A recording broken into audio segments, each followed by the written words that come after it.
ఇక వెదర్ విషయానికి వస్తే ప్రపంచవ్యాప్తంగా వాతావరణంలో అనూహ్య మార్పులు అయితే చోటు చేసుకుంటూ ఉన్నాయి. ప్రతి ఏడాది కూడా ఉష్ణోగ్రతలు పెరుగుతూ ఉన్నాయి. ఎంజీరావు గారు, సమయం 12 దాటుతోంది. అసలు బయట అడుగు పెట్టాలంటేనే కూడా భయపడాల్సిన పరిస్థితి. హీట్ వేవ్ పెరిగిపోతోంది, ఉష్ణోగ్రతలు పెరిగిపోతూ ఉన్నాయి. అదే సమయంలో ఒక బ్యాడ్ న్యూస్, ఋతుపవన వర్షాలు అంటే వర్షపాతం ఈ ఏడాది ఖచ్చితంగా తక్కువగా ఉంటుంది అని చెప్పి ఐఎండీ హెచ్చరిస్తున్న పరిస్థితి కనిపిస్తోంది. మొత్తంగా చూస్తే ఒక 100 ఏళ్లలో డేంజరస్ కరువు ఉంటుంది అనేది IMD big warning. So El Nino ప్రభావం ఏ రకంగా ఉండే అవకాశం ఉంది, మనం ఎలా అప్రమత్తం అవ్వాలి, మన దేశం అంటే ఏం చెప్తారు? ఇప్పుడు ఇరాన్ అమెరికా యుద్ధంలో వచ్చిన దుష్ఫలితాల కంటే, తర్వాత ఉక్రెయిన్ రష్యా యుద్ధ దుష్ఫలితాల కంటే, తర్వాత పాకిస్తాన్తో మనం చేసిన ఆపరేషన్ సింధూర్ యుద్ధ దుష్ఫలితాల కంటే అతిపెద్ద దుష్ఫలితాలు ఈరోజు ఇండియా మీద రాబోతున్నాయి. కొన్ని నెలల్లో ఋతుపవన కాలానికి రాబోతున్నాయి.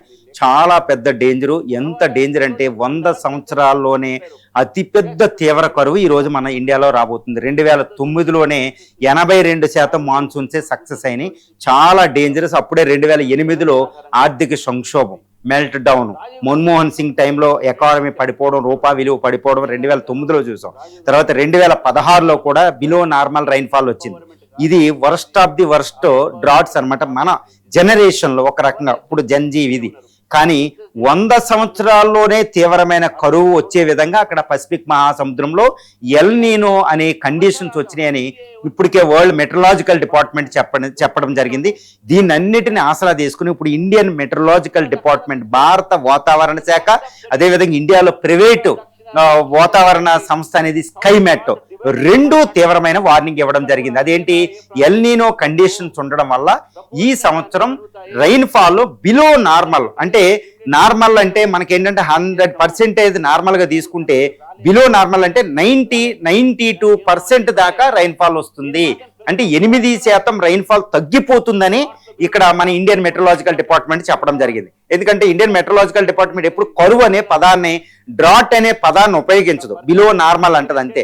అదేవిధంగా స్కైమెట్ కూడా ఇంకా 10% వర్షపాతం తగ్గిపోబోతుంది అనేది స్కైమెట్ కూడా వార్నింగ్ ఇచ్చింది. అంటే ఏంటి, ఎల్నినో ప్రభావం ఉండి ఇండియాలో కరువు వస్తుంది అని రెండు చెప్పడం జరిగింది. Private Skymet, Indian meteorological department. World meteorological department European weather report కూడా ఏం చెప్తుందంటే, ఇప్పుడు పసిఫిక్ మహాసముద్రం ఈస్టర్న్ పార్ట్ లో ఎల్నినో కండిషన్స్ ఏర్పడ్డాయి. ఇది సెంచురీలోనే అతి డేంజరస్ ఎల్నినో కండిషన్స్ అని. పెరు హంబోల్డ్ కోల్డ్ కరెంట్ అనేది హీట్ ఎక్కడం, అక్కడ కరువులు, అక్కడ ఇప్పుడు అటకామా డిజర్ట్ లో కరువులు బదులు అక్కడ వర్షాభావం రావడం, ఇది తీవ్రమైన వరదలు రావడం, దాని ప్రభావం ఇటు ఈస్ట్ పసిఫిక్ లో, వెస్ట్ పసిఫిక్, ఇండియన్ ఓషన్ లో ఇది దారుణంగా మాన్సూన్స్ ఫెయిల్ అవ్వడం. అంటే ఇప్పుడు జూన్, జూలై, ఆగస్టు, సెప్టెంబర్, అంటే June, July, August, September, June to September 4.5 నెలల కాలంలో భారతదేశంలో మాన్సూన్స్ వస్తాయి. దాన్ని ఋతుపవనాలు అంటారు. ఇండియాని ఏంటంటే ద ల్యాండ్ ఆఫ్ మాన్సూన్స్ అంటారు. ఋతుపవన దేశము అనే ఒక బిరుదు కూడా ఉందన్నమాట. దీనికి ఒక ప్రోవర్బ్ ఉంటది, if monsoons fail India will fail అనే ఒక సామెత కూడా ఉంటది. మాన్సూన్స్ ఫెయిల్ అవుతే ఇండియా ఫెయిల్ అయినట్టు, అగ్రికల్చర్ ఫెయిల్ అవుతే మొత్తం ఆర్థిక వ్యవస్థ కొలాప్స్ అయినప్పుడు. ఇదంతా మనకు తెలిసిన విషయమే. ఇప్పుడు ఋతుపవనాలు ఇప్పుడు 2009లో కూడా ఇలాగే 90% ఋతుపవనాలు వస్తాయి, అంటే బిలో నార్మల్ వస్తాయని మన వాతావరణ శాఖ ప్రకటిస్తే మనకి ఎప్పుడు తెలుసు, వాతావరణ శాఖ ఈ రోజు వర్షం వస్తుందంటే ఆ రోజు ఎండగా వస్తాయి, ఈ రోజు ఎండగా వస్తా అంటే వర్షం వస్తుంది.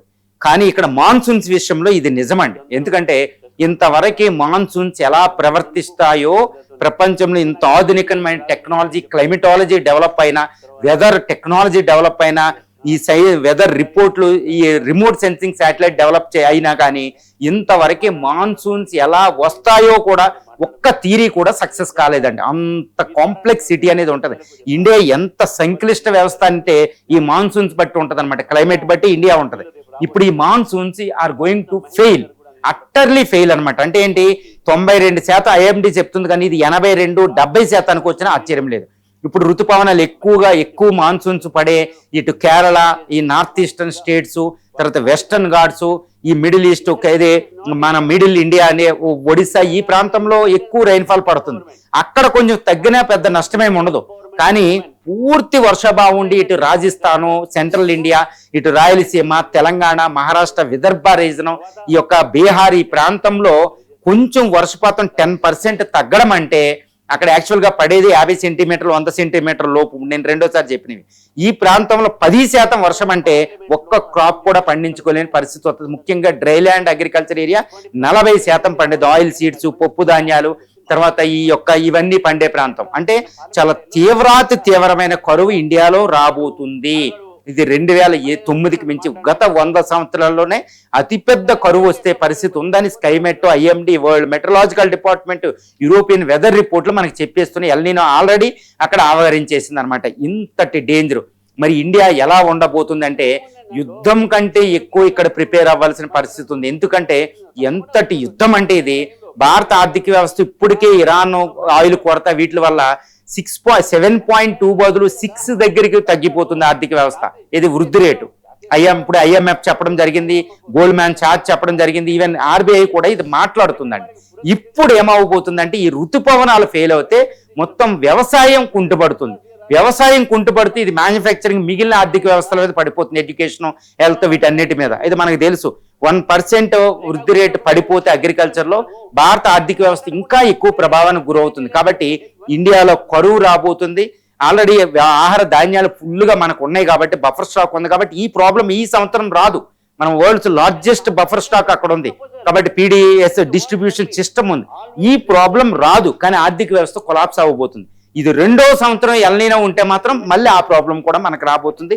అందుకే ఇండియా కూడా ఇరాన్ రష్యా వార్ జరిగినా, ఉక్రెయిన్ వార్ జరుగుతున్నప్పుడు, ఇరాన్ వార్ జరుగుతున్నప్పుడు అమెరికా లాంటి 50 దేశాలు మనల్ని రిక్వెస్ట్ చేసినాయి, మీరు ఆహార ధాన్యాల్ని ఎక్స్పోర్ట్ చేయండి, బ్యాన్ విధించొద్దన్నా కూడా మోడీ చాలా జాగ్రత్తగా ఆహార ధాన్యాలను ఎగుమతి చేయకుండా ఆపడం జరిగింది. చాలా విషయాలు ఈ రోజు అవే మనకు అక్కడికి వస్తున్నాయి. ఇదే ముందు చూపు అంటారు. ఈ విషయంలో తిరుగులేదు. కానీ ఇప్పుడు మోడీ ఇప్పటికే చర్యలు తీసుకుని ఉండాలి. ఏ విధంగా కేబినెట్ కమిటీ అన్నో ఎకనామిక్ అఫైర్స్ మీటింగ్ పెట్టేసి సీఎంలతో మీటింగ్ పెట్టి ఈ కరువుని ఎలా తట్టుకోవాలనేది చాలా జాగ్రత్తగా ఒక యుద్ధ ప్రాతిపదికనే ఇక్కడ చర్యలు తీసుకోవాల్సిన అవసరం ఇక్కడ మనకు వచ్చేసింది. ఇది యుద్ధాల కంటే అతిపెద్ద యుద్ధం ఇదేనే. అందుకే నేను అంటాను ఇది ప్రకృతి యుద్ధం. ఎప్పుడు కూడా ఇప్పుడు ఎల్నినో వచ్చినప్పుడు ఎల్నినో 10 సార్లు వస్తే అందులో 80% ఎప్పుడు కూడా మన కరువులు వస్తాయి. కాబట్టి ఇది కాకపోతే ఇప్పుడు IMD ఏం చెప్తుందంటే, ఇండియన్ మెట్రలాజికల్ డిపార్ట్మెంట్ అంటే కేవలం 20% to 50% ఛాన్స్ మళ్ళీ ఇదే ప్రకృతి మనల్ని రక్షించగలదు. అంటే చాలా కాంప్లెక్సిటీస్ ఉంటుందండి. అంటే పసిఫిక్, ఎల్నినో, లానినో కండిషన్తో పాటు ఇండియన్ ఓషన్ డైపోల్ అనేది ఒక ఫినోమినా అనేది ఒకటి ఉంటుంది, ఒక దృగ్విషయం. దాని ప్రకారం ఇక్కడ ఎల్నినో వస్తే దానికి యాంటీడోట్, దానికి విరుగుడు అన్నట్టు ఇండియన్ ఓషన్లో IOD, ఇండియన్ ఓషన్ డైపోల్ అనేది ఒకటి వస్తుంది పాజిటివ్. ఇది అదే టైంలో వస్తే మాత్రం మళ్ళీ మాన్సూన్ సక్సెస్ఫుల్ గా రావచ్చు అనమాట. ఈ సోమాలియా కోల్డ్ కరెంట్ ఇవన్నీ ఉంటాయి. చాలా కాంప్లెక్స్ సిచ్యువేషన్ అండి.